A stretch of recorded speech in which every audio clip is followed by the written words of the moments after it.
Hello. This presentation is to give a brief introduction to the Santa Cruz Public Library's online website database. A desired hope is to help one become familiar and comfortable navigating confidently hereafter. The Santa Cruz Public Libraries, or SCPL, is a city-run entity intent on serving the extent of the community.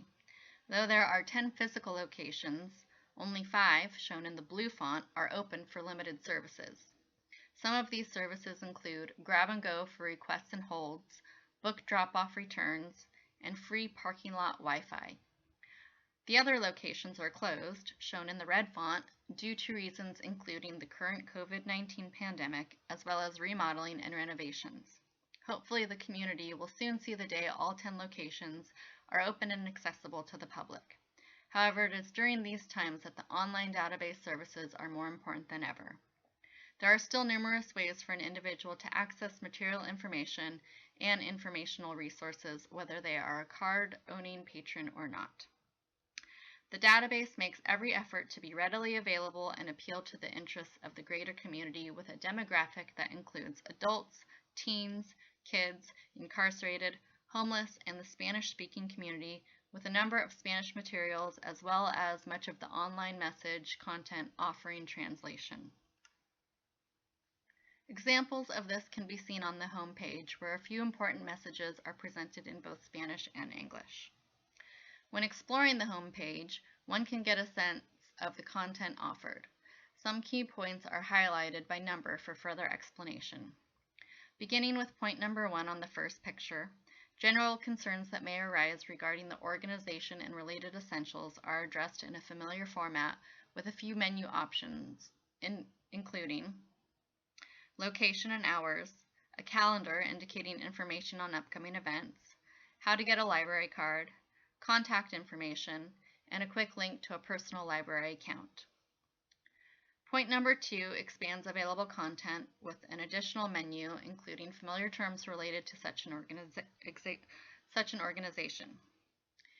These include access to available collections, specific areas of research, information specific to the local community, easy access tabs for kids and teens, as well as an extensive list of services provided.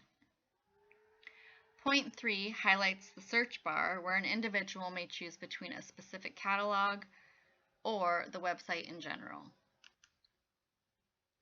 Lastly, point 4 is meant to draw attention to additional features such as a quick specific contact information, latest news flashes with rotating visual advertisements of important information, recent updates, quick reference links, and upcoming events. This is continued on the second image on the slide. And stepping back a bit, point 2 is a good starting point for taking a closer look at the available content of this database. Each tab expands on the system's available resources. The organization offers many media options that do not require physical presence or materials. They include ebooks, e-audiobooks, movies and TV, music, e-magazines and news, as well as SCPL mobile app and YouTube channel. The general catalog, accessible online, is further explorable by topics such as new materials, subject guides, sheet music, book groups, and much more.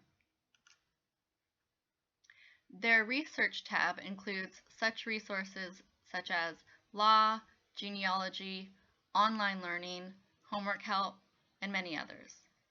In fact, SCPL states they currently subscribe to 41 premium research databases.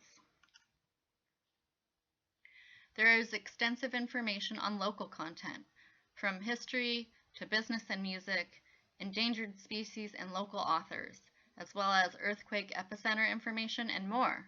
Additionally, a fairly unique and comprehensive collection of resources for residents of the county is presented as the Community Information Database, which is highlighted in a supplemental video, also found on this Google site page.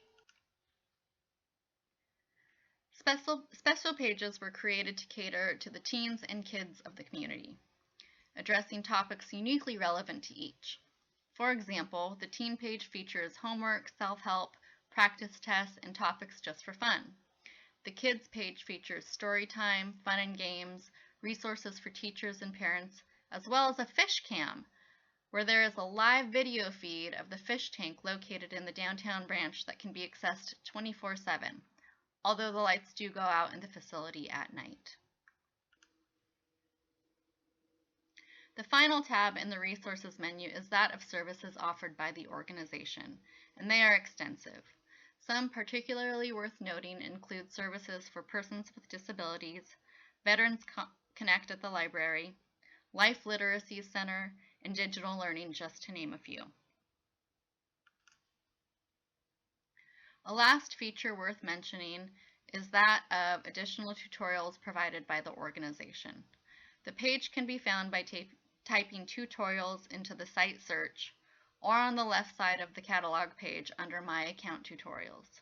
These are great examples of information literacy incorporated on the public level. That does it for now. Hopefully you found that helpful and informative. Thank you for your time, and please refer to the Google site for further information on a demonstration of basics as well as the additional feature of the Community Information Database.